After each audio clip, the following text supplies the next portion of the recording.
What's up, juniors? We're talking about the Fugitive Slave Law today. Now, in pretty much every case, except for this one, the Southerners are going to be the champions of state rights.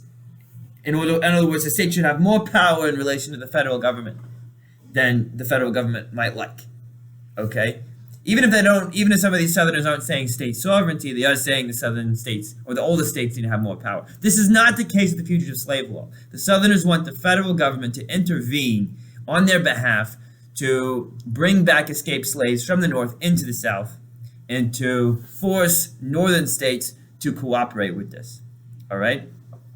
Now, the context of this is that the Constitution itself does say that those who owe labor to others and escape into another state, they have to be sent back.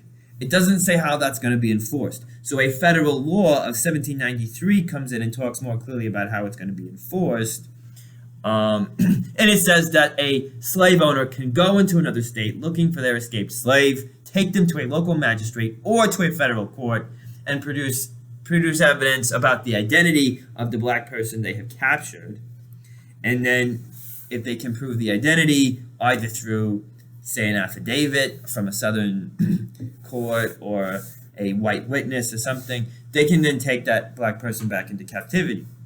Okay, the black person, the fugitive, has no rights in the situation legally in terms of rights within the court to testify on their own behalf, to have a trial by jury, to have a right to habeas corpus. They don't have any of these, none of these rights are given them. Okay, problem. Okay, so the other problem here is that this whole thing can be abused.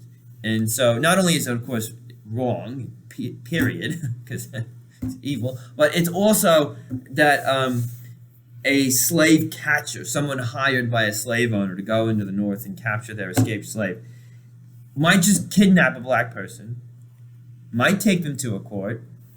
The judge might not be doing his due diligence to prove the identity, and the slave catcher might just have captured a free black person, the wrong person. Nothing's there to stop this. Or sometimes the slave catcher might go up there, kidnap somebody, and not take him to a court at all, and just take him back south. So this whole thing was open to a lot of abuse too. All right.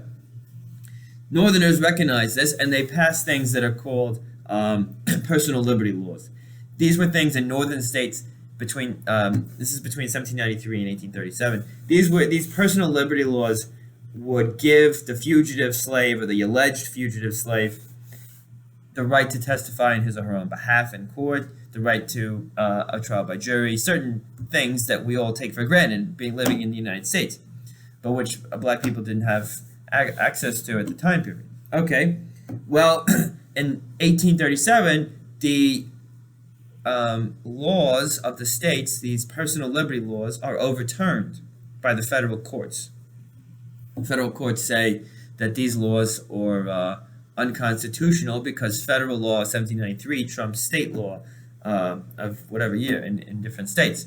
Okay, now, even though they overturn these personal liberty laws, the federal court also says that state governments do not have to participate to help capture escaped slaves, fugitive slaves.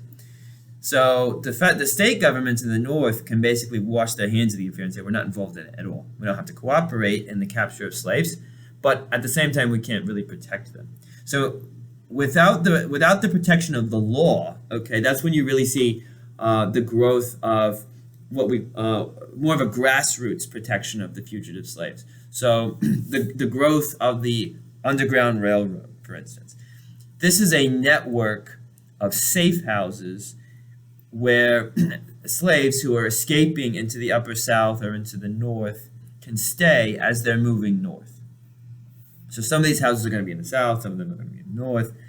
But what you have is those who are working on this thing called the Underground Railroad. This is the route that escaped slaves are going to take to get into the North, into freedom.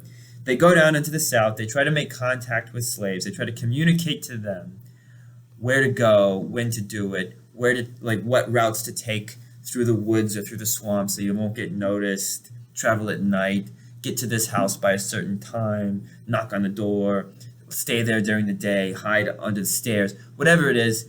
And the people that live in those homes white, or usually they might be white or black, but they're part of the underground network of people that are protecting these fugitives. All right, so these people who are connected to the Underground Railroad then work closely with what are called vigilante committees in northern cities. So in places where you have fugitive slave populations, the free black population, and sometimes with the help of some white people as well, will form vigilante committees to protect those escaped slaves.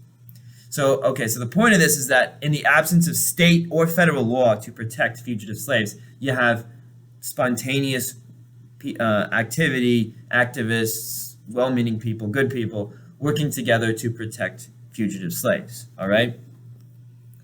All right. Now, all this is going to be changed with the law of 1850, part of the Compromise of 1850. So what the Fugitive Slave Law of 1850 does is that it forces the states to, well, first of all, it doesn't change the fact that the whole thing falls in the federal government to go in and enforce the Fugitive Slave Law. But it does say that the federal marshals have to assist the slave owners to recapture their slaves, and that the federal marshals can go into a state and they can immediately deputize any citizen. So they can tell any white person that you have to now work with me, a federal marshal, to help me capture a suspected fugitive slave. Okay? And the state is not allowed to prevent that from happening, right? In other words, any citizen is subject to being forced into cooperation or collaboration with the capture of a black person or of a fugitive slave. Okay. So this is a big problem, right? And essentially, the alleged fugitive slave, again, has no rights within the court to protect himself.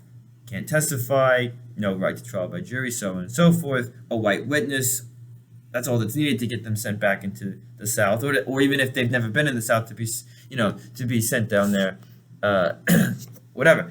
And the result is that from 1850 to 1860, you have 332 people who are sent into the South, back into slavery from the North. And only 11 of those who are alleged to be fugitive slaves are given their freedom. And sometimes those who are captured and sent before federal courts to be sent back into the South, they've been in the North a long time, 22 years. One woman, 22 years, had 6 children, and the slave owner claims that he should take all of her children back into slavery too, even though they've been born in freedom. And the court thankfully sided with the woman in that case, but she was one of the few lucky ones, the 11 lucky ones. Much more likely, 332 other times, you're getting sent back into the South. Okay, and part of what the corruption was from the point of view of the abolitionists was that the federal commissioner, the one making the determination about whether a person was going to be sent back into slavery or their freedom confirmed, was that if the commissioner declared a person free, they would get $5. If they declared a person a slave, they would get $10. So there's an incentive, a financial incentive built into the system of how the Fugitive Slave Law works. That means the commissioner will benefit financially if he declares a person to be a slave. And the abolitionists called this a bribe. Okay. All right. So the Fugitive Slave Law is kind of another turning point where there's an intensification of conflict between the abolitionists and their anti-slavery allies versus the slave owners in the South.